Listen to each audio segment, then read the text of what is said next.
एक बार फिर से स्वागत करता हूं बच्चों रोहित सर एकेडमी चैनल में। और आज का जो हमारा टॉपिक है दो चर वाले रैखिक समीकरण का एक ऐसा टॉपिक है जिसको समझने में बच्चों को बहुत ज़्यादा दिक्कत होती है। तो आज का जो टॉपिक है वो हमारा है a1/a2 is equal to b1/b2 is equal to c1/c2।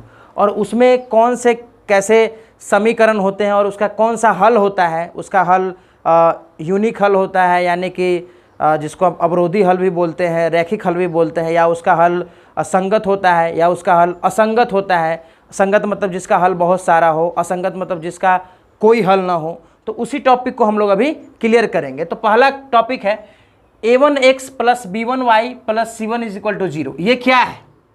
a1x plus b1y plus c1 is equal to 0 क्या है? ये आप रैखिक समीकरण पढ़े होंगे तो उसमें मैं बताया होऊंगा, मैंने नहीं, चाहे आपके जो टीचर है वो बताया होंगे कि a1x plus b1y plus c1 रैखिक समीकरण के लिखने का जो समांतर रूप होता है, यानी कि उसी को हम लोग बोलते हैं a1x plus b1y plus c1। इसी रूप में आप रैखिक समीकरण को लिखते हैं। ये उसका सच्चा रूप है जिसके थ्रू रैखिक समीकरण लिखाता है, यानी कि लीनियर इक्वेशन को हम लोग लिखते हैं a1x plus b1y plus c1 is equal to 0 के रूप में।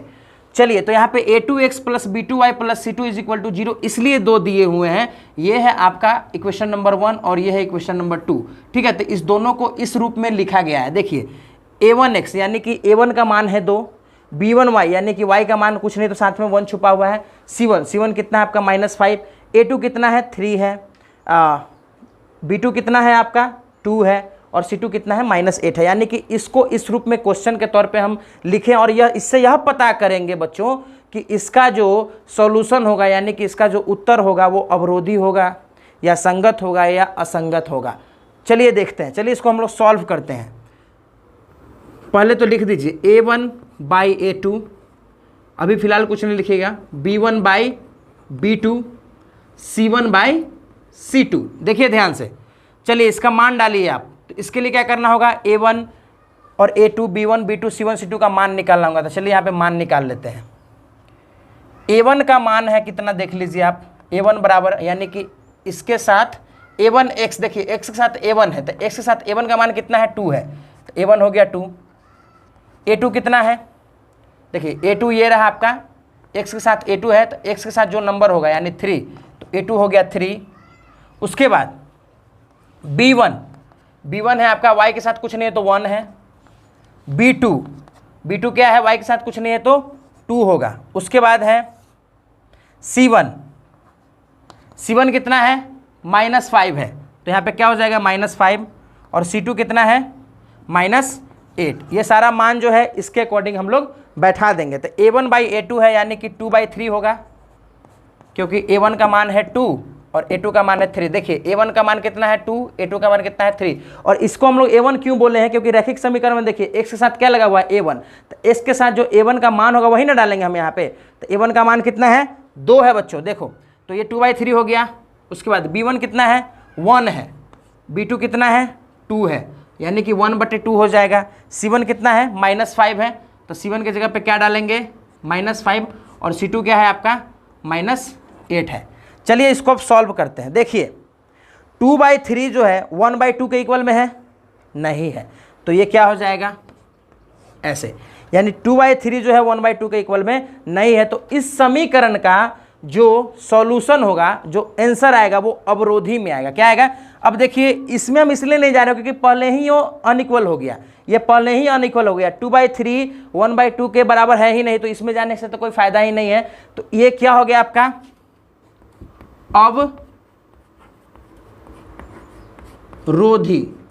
अवरोधी का मतलब आप बोल सकते हैं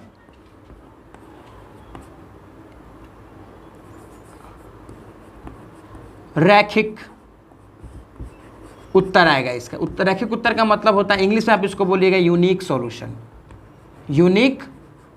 सॉल्यूशन।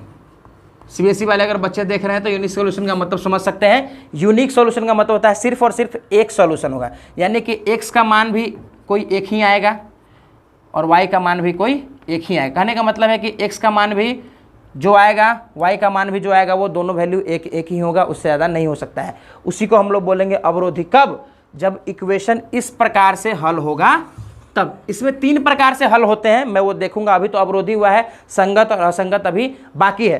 तो अवरोधी कब कहेंगे? जब a1/a2 b1/b2 के बराबर नहीं होगा।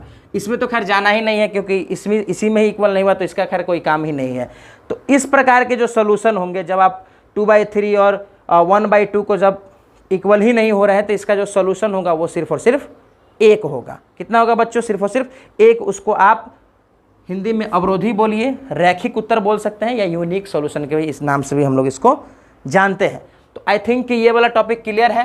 अब हम लोग चलेंगे संगत की तरफ। चलिए, अब एक समीकरण है x² - 4x + 3 = 0, 2x² - 8x + 6 = 0। तो चलिए अब इसको a1/a2 b1/b2 c1/c2 पे बैठाते हैं। वही तरीका है, a1/a2 b1/b2 c1/c2। a1 का मान क्या है? x का मान कुछ नहीं है, x के बगल में 1 डाल दीजिए। x², a2 का मान है 2, x² की जगह पे 2, इसका है -4, b2 का है -8, c1 का है 3 और c2 का है 6। चलिए अब इसको बैठाइए। a1/a2 यानी 1/2, b1/b2 यानी -4/-8, c1/c2 यानी 3/6। 1/2 माइनस माइनस प्लस हो जाएगा, 4 एकम 4, 4 दूनी 8, 1/2 आ गया, 3 एकम 3, 3 दूनी 6, 1/2 यानी तीनों 1/2 के बराबर है। यानी a1/a2 बराबर है b1/b2 बराबर है c1/c2। जब पूरा बराबर रहेगा एक दूसरे के तो ये संगत होगा। क्या होगा बच्चों? संगत। संगत का मतलब जानते हो? संगत हल होगा। संगत हल का मतलब होता है जिसका बहुत सारा हल हो। क्या हो? बहुत सारा हल। बहुत सारा हल होता है, उसको हम लोग बोलते हैं संगत। तो ये अगला एक क्वेश्चन है, देखिए इसी प्रकार से x - 3y - 3 = 0 है और 3x - 9y - 2 बराबर है 0। ये भी एक 2 चर वाले रैखिक समीकरण है। चलिए देखिए इसको। अब a1 का मान देखिए, a1 के साथ क्या है? x है, x के साथ कुछ नहीं है तो 1। a2 का मान क्या है? x के साथ 3 है। b1 का मान -3, b2 का मान -9y, c1 का मान है -3 और c2 का मान है -2। वही तरीका अपनाना है। a1/a2 b1/b2 c1/c2। a1 क्या है आपका? 1, a2 है 3 तो 1/3। b1 क्या है आपका? -3, b2 कितना है? -9, c1 कितना है? -3 और c2 कितना है? -2। तो अब इसमें नियम क्या है कि चलिए काटिए इसको। पहले तो माइनस माइनस कट के प्लस हो जाएगा। 3 एकम 3, 3 तिहाई 9, तो 1/3 1/3 एक दूसरे के बराबर है। लेकिन माइनस माइनस प्लस कर भी दीजिएगा तो 3/2, यानी ये दोनों बराबर है और ये इसके बराबर है ही नहीं। यानी a1/a2 बराबर है b1/b2 के, लेकिन b1/b2 c1/c2 के बराबर नहीं है। तो इस सिचुएशन में जो नियम होगा वो असंगत कहलाता है। क्या कहलाता है?